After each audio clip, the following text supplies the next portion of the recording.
So good morning all. Continuing with your definition. Good morning, sir. Good morning, Good sir. morning, sir. Good Good morning, morning, sir. sir. तो molded means inside to inside. Good Molded morning, जैसे sir. आप ice cream खाते हो, जब गर्मियां आ गई ice cream खाओगे तो जो कोन की आइसक्रीम है कोन में डाल दी तो कोन के इंटरनल डायमेंशन जो होंगे वो मोल्डेड है, उसमें कितनी क्वांटिटी आ रही है।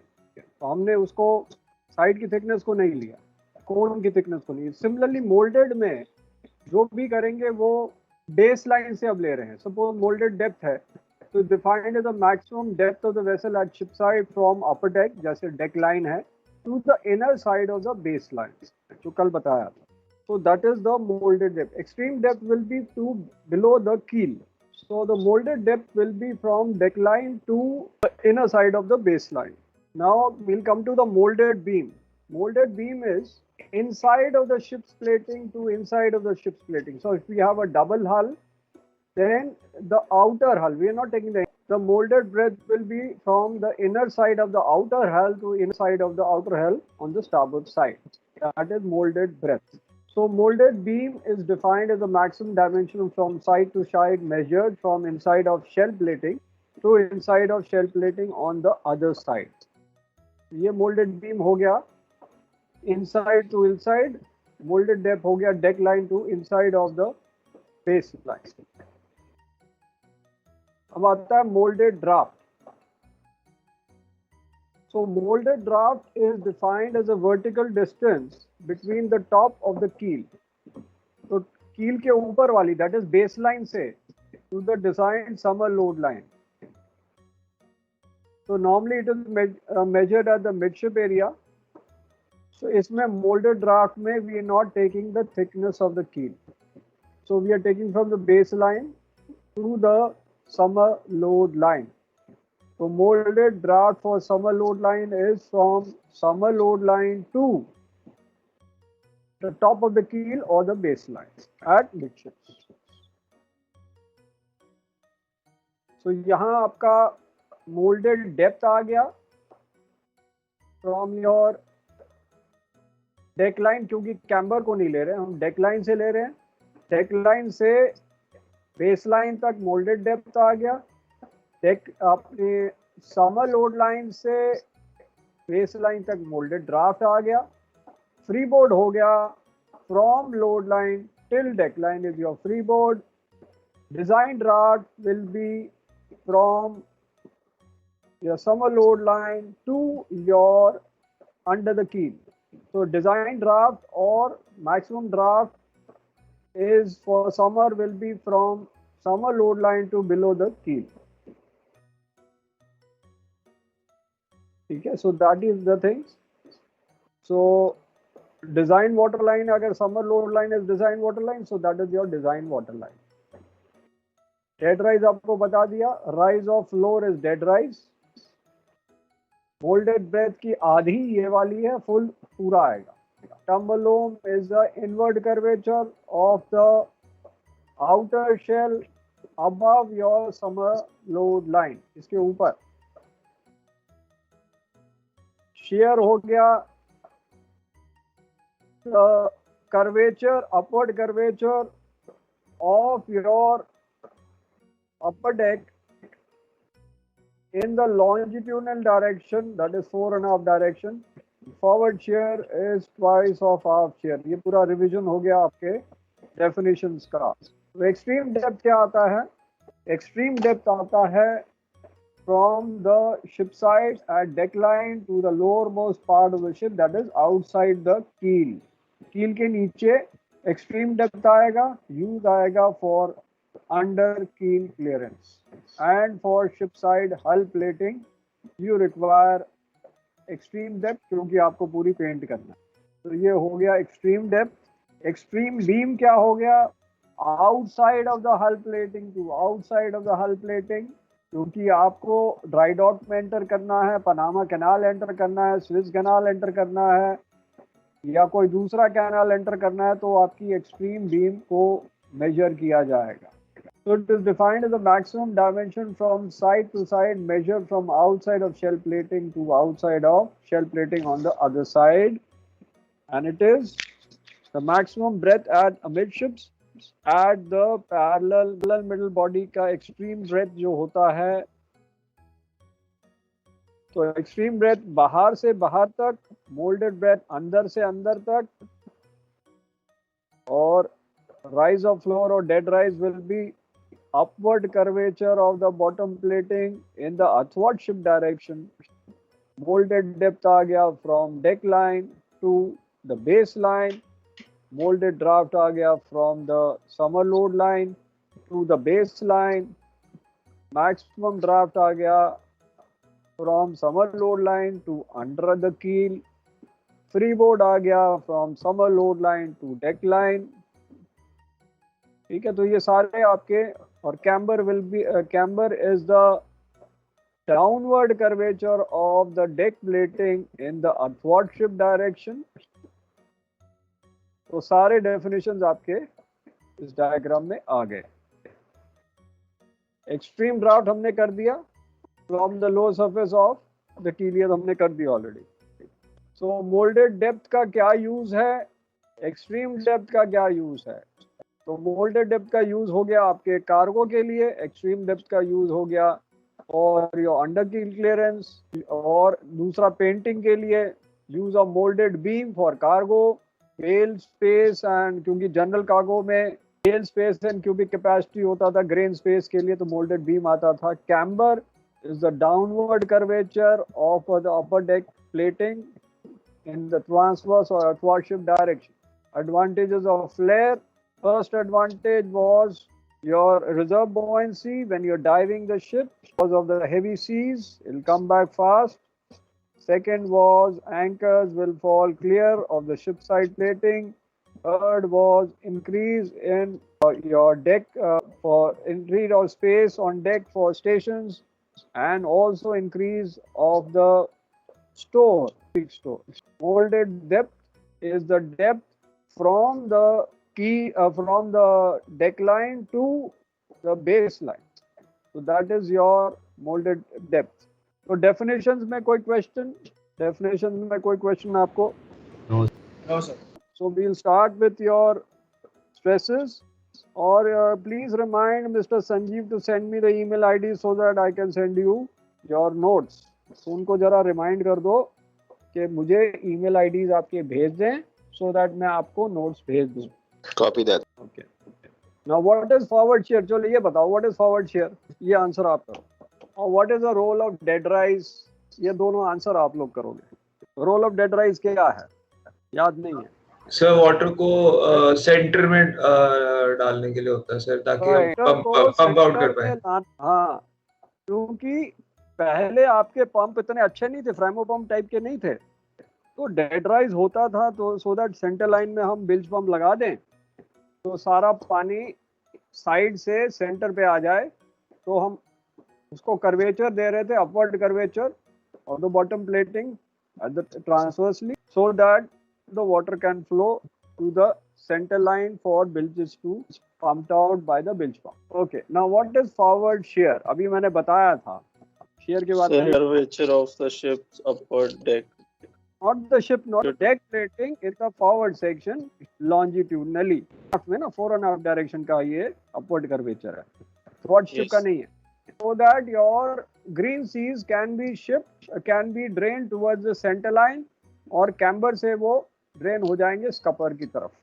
कैम्बर तो उनका अपवर्ड शिप्स में आपका डायरेक्शन में है, अपवर्ड कर्वेचर, तो ये ड्रेन करेंगे मिडशिप की तरफ, और वहां से कैम्बर आपको पानी को ड्रेन कर देगा टू स्कपर. तो इसका रोल था फॉरवर्ड शेयर. और क्यों it is twice of half share? क्योंकि पानी ज्यादा आगे से आता है, पीछे से नहीं आता, और पीछे से जो पानी आता है उसका टर्म पता क्या होता है? बताया हुआ था, चलो फिर एक बार देख लेते हैं. वेरी गुड, इसीलिए उसका नाम पूप डेक है. अब पूप का मतलब क्या है, अब ये भी बता देते हैं पूप क्या होता है. पूप बेसिकली मींस टॉयलेट. तो पहले जो होता था टॉयलेट्स नहीं होते थे, तो वो पोर्टेबल टॉयलेट्स को पूप डेक पे लगा देते थे टॉयलेट करने के लिए, तो उसका नाम पूप डेक हो गया, क्योंकि वहां से टॉयलेट करते थे.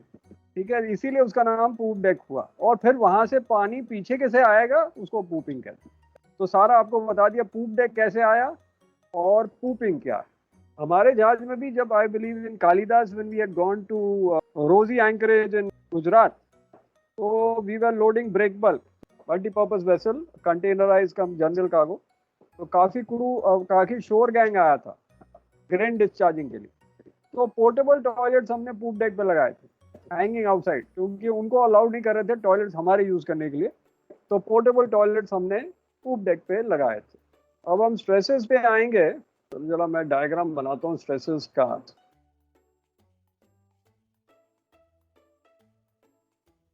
ये बनाओ इसको ऐसे ही, कई बार आपके पेपर में आते हैं कि सारे स्ट्रेसेस बनाओ, तो पहले आप सारे जरा सेव कर लूँ पहले। यस सर, कॉपी कर लिया सर। सर हो गया। तो हॉगिंग जो आपको पता है कि जब वो बेंड कर जाता है ऊपर के डायरेक्शन में, आपके वेट्स एंड में ज़्यादा होते हैं सेंटर में कम होते हैं, तो शिप बेंड कर जाता है सेंटर में अपवर्ड डायरेक्शन में, तो that is hugging. So the buoyancy amid ship, because आपका जो शिप रहता है, अब मैं आपको जरा डायग्राम से पहले समझा देता हूँ। अब हमारे पहले चलो I will just show you direction के आपके शिप पे क्या क्या स्टिल वाटर में फोर्सेस एक्सपीरियंस होते हैं।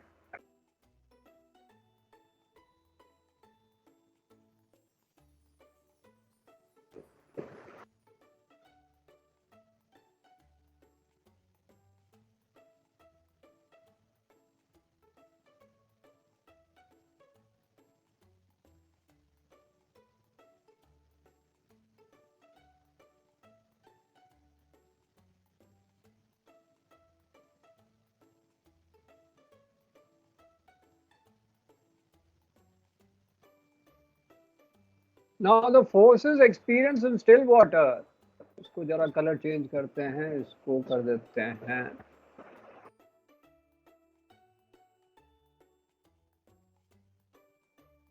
और लाइट करें। Okay, now the forces experience in still water, एक तो आपका फोर्स ऑफ बॉयंसी चलता है यहाँ।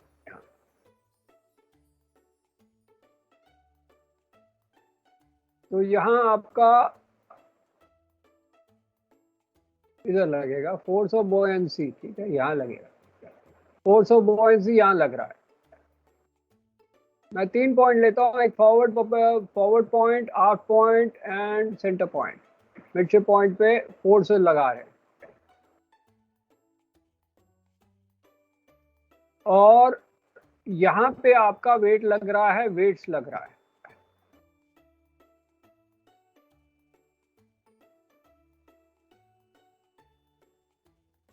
अब एक्चुअली जो फोर्स ऑफ बॉयंसी एक्ट करेगा from the centre of buoyancy, and force of gravity act करेगा from the centre of gravity. So this is your FB, force of buoyancy यहाँ act कर रहा है, और यहाँ जो एक्ट कर रहा है वो नीचे में फोर्स ऑफ ग्रेविटी कर रहा है। बाकी जगह मैं नहीं लिखूंगा, एक जगह लिख दिया बहुत है। अब बाकी डायग्राम बना देते हैं। तो यहाँ आपका ग्रेविटी ऐड कर रहा है, यहाँ भी आपका ग्रेविटी एक्ट कर रहा है। तो ये स्टिल वाटर कंडीशंस हैं। अभी क्या हो रहा है, स्टिल वाटर कंडीशंस में force of gravity at various points is equal to force of buoyancy. In still water conditions,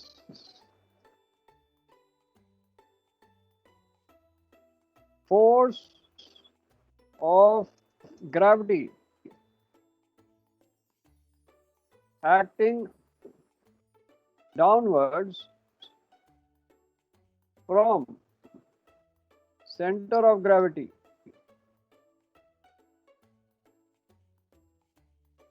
is equal to force of buoyancy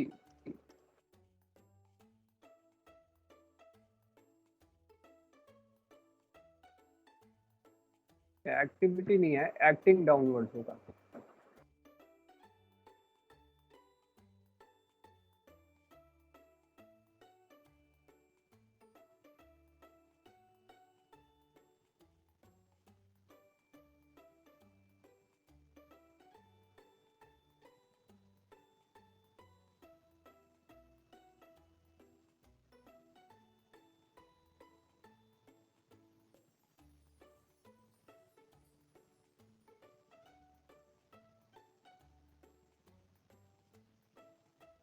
is equal to force of buoyancy acting upwards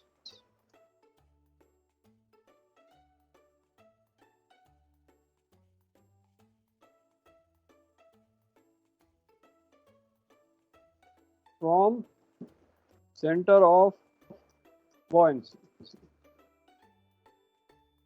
तो जब भी एक चीज even अपना float कर रहा है बराबर बगैर कोई परेशानी के, कोई वेव नहीं है, आपके वेट्स बराबर हैं सब तरफ, फॉरवर्ड आफ्ट सब जगह, तो ये स्टिल वाटर कंडीशन में force of gravity and force of buoyancy equal है सब तरफ।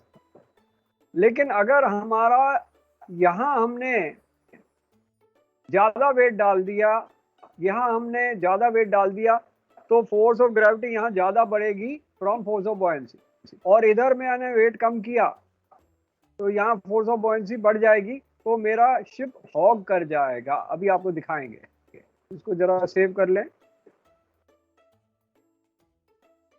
ये आपको स्क्रीनशॉट लेना है तो ले लो। स्टिल वाटर कंडीशंस में क्या होता है उसके बाद हॉग साइड पे शुरू करेंगे।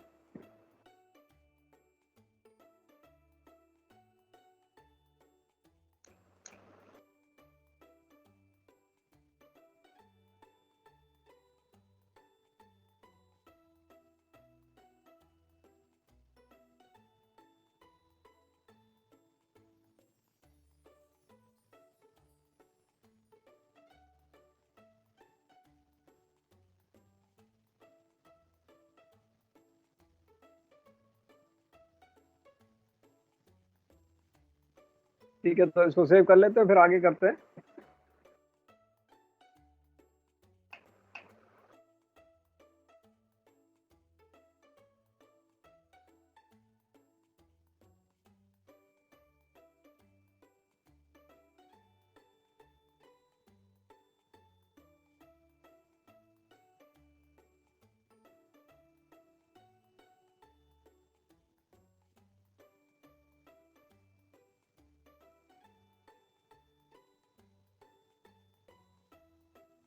अब ये लोडिंग कंडीशंस हमने क्या किया है कि यहाँ एंड में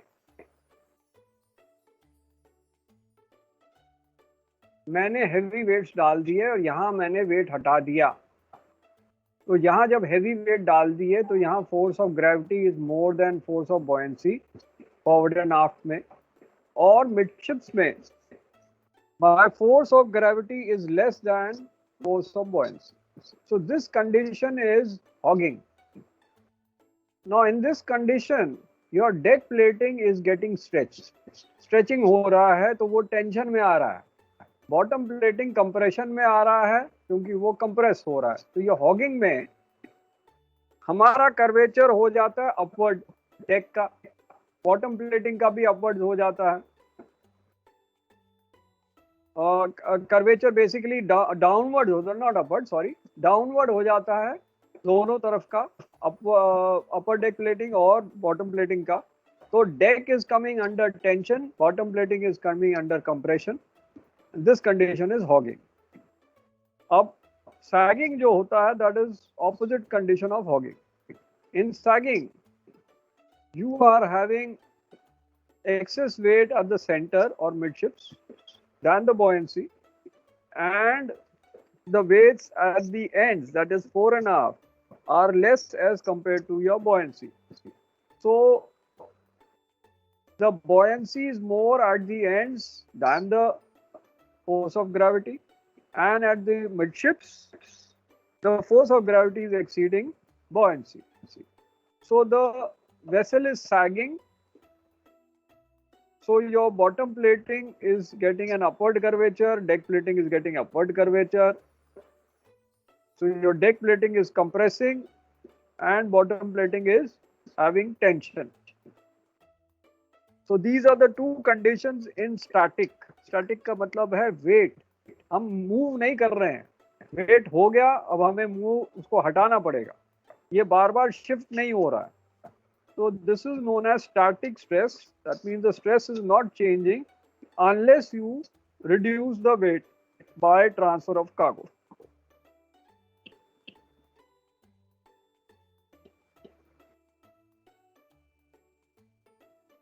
So if the buoyancy at midships exceed the weight due to loading or when the wave, ये crest वाला हम उसके बाद आएंगे.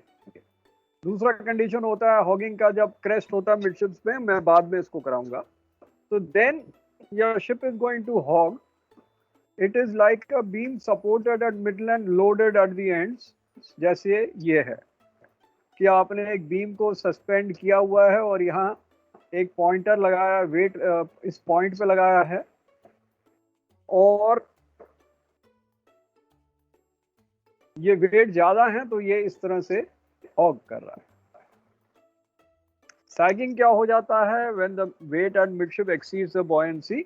ट्रफ के बारे में अभी नहीं कराएंगे, उसके बाद कराएंगे.